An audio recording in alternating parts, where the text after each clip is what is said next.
Welcome to Ghost Jive, an experience for the average observer or a dialogue for the paranormal connoisseur. I'm Chris. I'll be your guide today. Let's get haunted.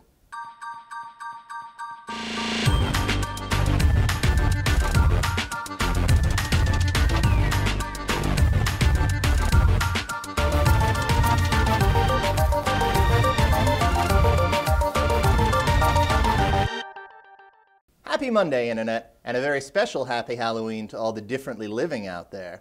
On this episode of Ghost Drive, we're going to be featuring a ghost who's already made its mark in Hollywood, the Poltergeist. Now, just from the name, I can tell you that this is a German ghost. It comes from the words poltern, meaning to make noise, and Geist, meaning ghost. So it's a noisy ghost. It's typically a mischievous sort of spirit, best known for throwing household items at Craig T. Nelson. Poltergeists often manifest themselves as the result of a curse. It's a very personal sort of haunting, the kind that makes you wonder just what you did to piss someone off.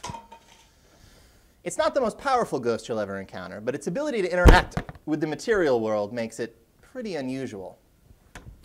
I know you can't see it on the camera, but the one we have here in the studio has a rich, oily coating to its ectoplasm and a nice dark color. It's quite enjoyable.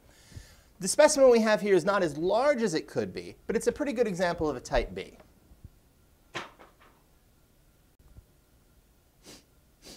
The smell has a slight smoked sausagey distribution about it. Let's jump straight into tasting, shall we?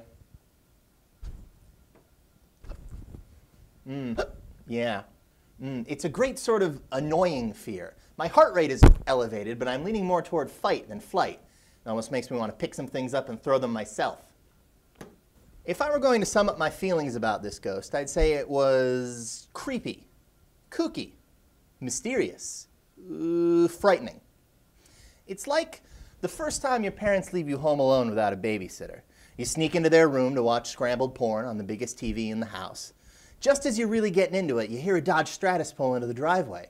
Your parents are back from Applebee's early. You quickly jump out of their bed, smooth their quilt, turn the TV off, and run back into your bedroom as fast as you can. But then you realize you can't remember whether you changed the channel back to HGTV. You rack your brain, thinking and thinking, your heart beating like a hammer, beating like a hammer. Did you? Didn't you? Did you? Didn't you? When your parents crack open your door to check on you, you just lie as still as you can, hoping the bright light from the hallway doesn't pierce your eyelids as you squeeze them shut. You curl up in a tight little ball, waiting for your parents to find out, to turn on the TV, and then comes the yelling and the shouting and the crying. You wait. You wait. But it doesn't happen. Your parents decided to go to bed without watching Letterman. Oh, you sneak into their room the next morning and quickly change the channel back, and all is well, except you stayed up all night worrying and you fall asleep during your social studies pop quiz and you end up afraid of women for the rest of your life.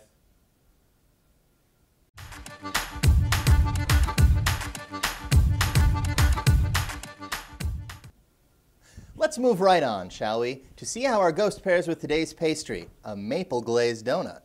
Will the poltergeist bring out the fresh, clean taste of the frozen north? Only one way to find out.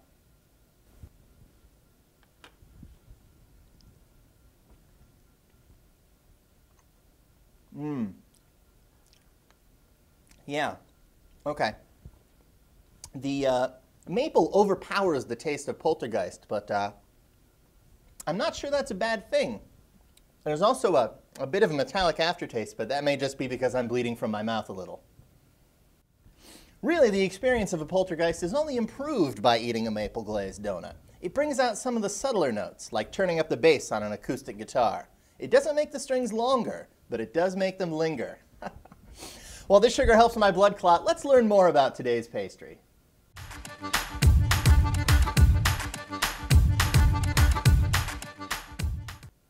Turns out that sugar doesn't actually help blood clot, so I'm plus 3 stitches.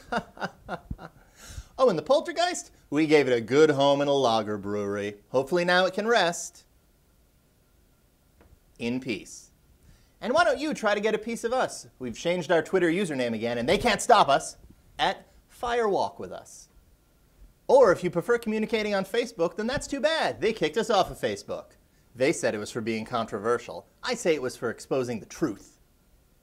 And speaking of the truth, thank you for exposing yourselves to me for a while here on Ghost Jive. I'm Chris, I've been your guide, and I will probably see you tomorrow.